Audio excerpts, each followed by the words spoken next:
Oh, Merry Christmas. Yes, it's the end of December. Time for those New Year's resolutions. 2025 is here and gone. Been a good year, but it could always be better. So what are we going to do in 2026 to make that happen?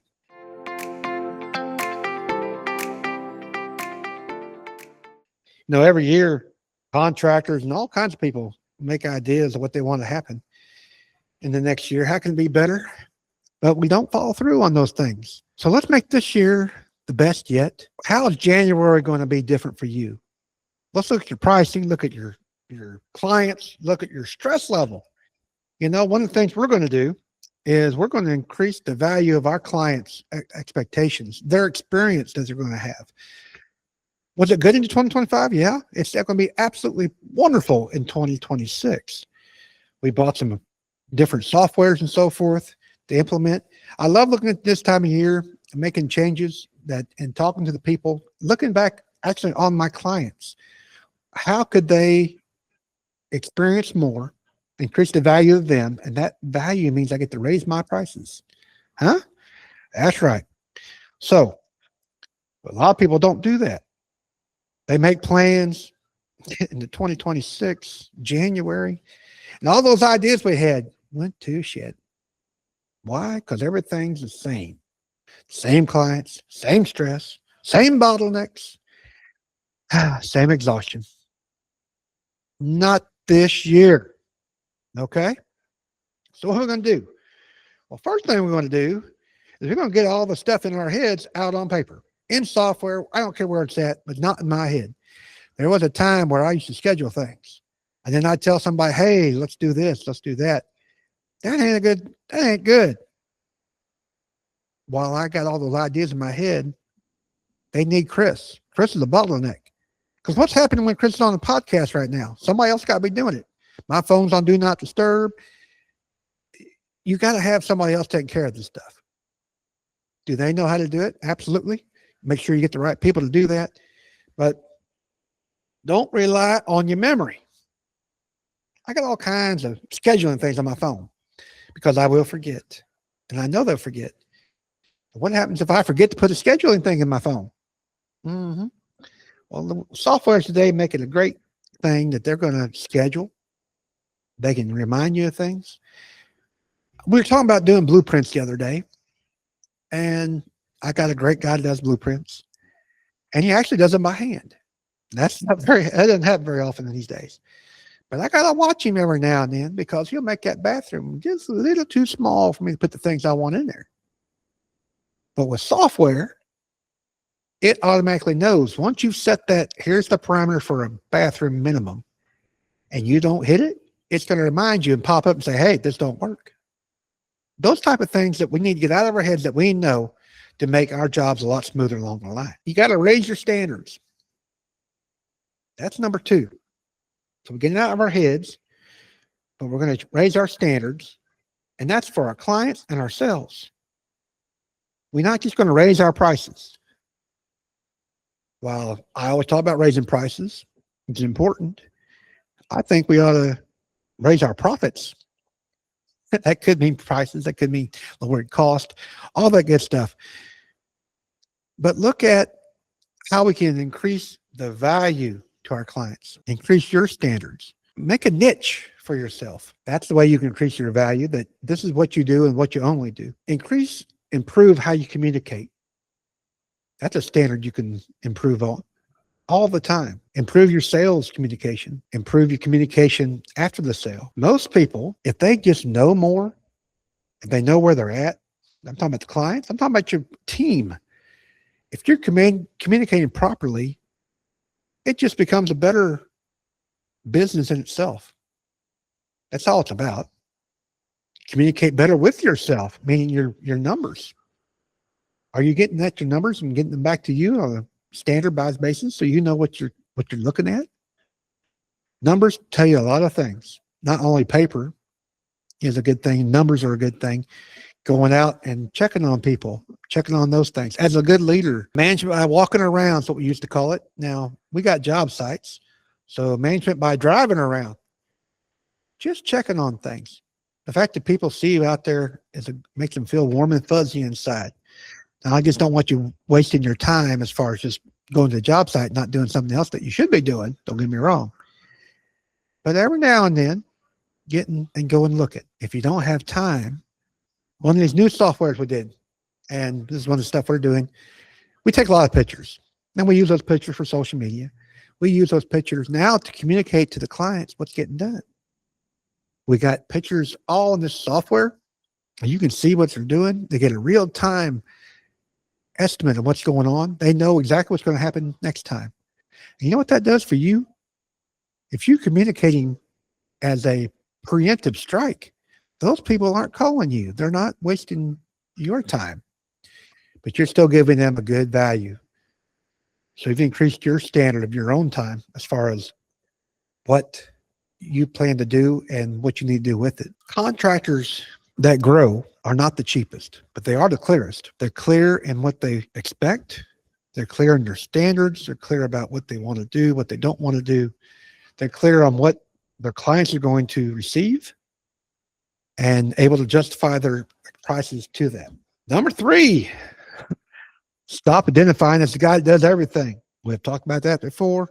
Make that in 2026. That standard I just mentioned, make that standard of what you're going to accept, what you're going to do best, what you can hang your hat on at the end of the day that, yes, this is mine and this is what we do best. That's why choose me over somebody else. Make sure you're the only choice for the product that you're going to serve. Whether it be remodeling, new construction, commercial, residential, whatever it is, be that person, that team, that group, that company. That's what you specialize in. Your pricing and your value will justify itself. Improve your marketing, and that marketing will identify who you are as well. Be more strict with the clients. Something we're doing this year, we're going to add a little more friction to our marketing, not offer free estimates. Why? Because the value that you have is the knowledge you have, and they should be paying for it. Think about that. Oh, Chris, I can't charge for my estimates. The hell you can't. If they're worthy. Now, if you're just giving every Tom, Dick, and Harry a price, yeah, you're probably right. They're not going to pay for you to do it. But if you specialize in a system, you have knowledge, and why you have that knowledge because of all that history you've gotten. Can you share that with the client and tell them why they need to do things? Why it's more valuable to pay for your estimate up front to get them a hard number that they don't have to worry about going over budget on?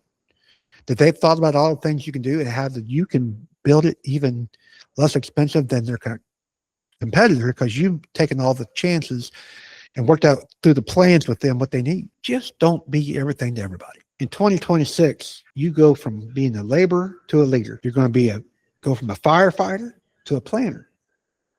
Planning.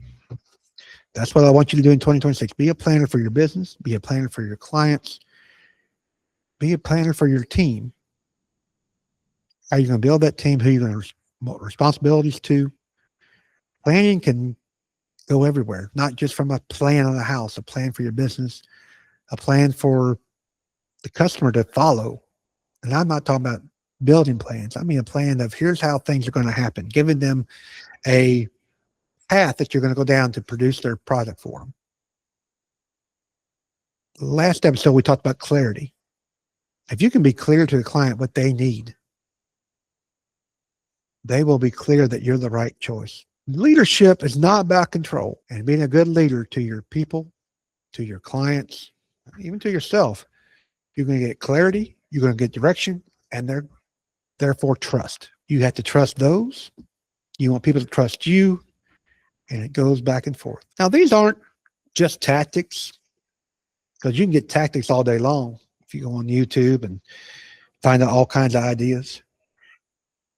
These are shifts that you got to make in your operation. You have to be decisive in what you're going to do. You have to make decisions, and you have to act on those decisions. Some people need accountability. Most people need accountability. Why? Because we get trapped in lots of different reasons. Mainly fear in our heads that, the status quo is always good. Status quo means you're not going to improve. Status quo means you're going to be the same level of sales you were last year. Status quo means if you same old sales as last year, but your costs go up, you made less money. You got to move forward mentally, physically. You got to move forward with your company to make things happen. You know, I used to jump in, and I still do sometimes. I just dive in. They used to call me a bull in China closet. Why? Because I just jump in 2 feet all at the same time. Let's make it happen. And I always thought, well, you know, if as long as I'm moving forward, I'm moving. And that's the truth. Now, sometimes I think I jumped in just to prove I wasn't scared. And sometimes that's what I got to do. For me, that's me. That's how I work. But if an obstacle come along, I'll deal with that obstacle when I get to it. There's no reason to be scared about something going to happen long term. It might not happen at all. Make that your 2026. Don't worry about what's going to happen until you get to it. Then deal with it. And if there's not a procedure in place, make one up to fix it so you don't have to deal with it again. Assign it to somebody else. You do all that stuff, your time's going to come back. Time. It's one thing you're not going to get any more of. Your confidence is going to come back because you know you're seeing progress. You're moving forward. Your business is going to be more stable, sustainable. Make those changes 2026. Make sure they happen. Now, 2026 doesn't need to be perfect. Never is. And we'll probably have this conversation in 2026 at the December about 2027. But we're going to have discussions on how to improve the things you learned, things I've learned. We're always learning. Someone told me if you're not learning, you're dying. And that's the truth. Because you're not learning new things, stretching yourself. You can't wait on things just to happen magically. Because they won't. January 2026 is coming. You got to make those decisions. You got to make it happen. Now, this episode's about direction. Where to move forward to. Things won't change on their own. So you have to make those changes. If you need accountability on those changes, that's fine. You reach down below. I got a free consultation with you.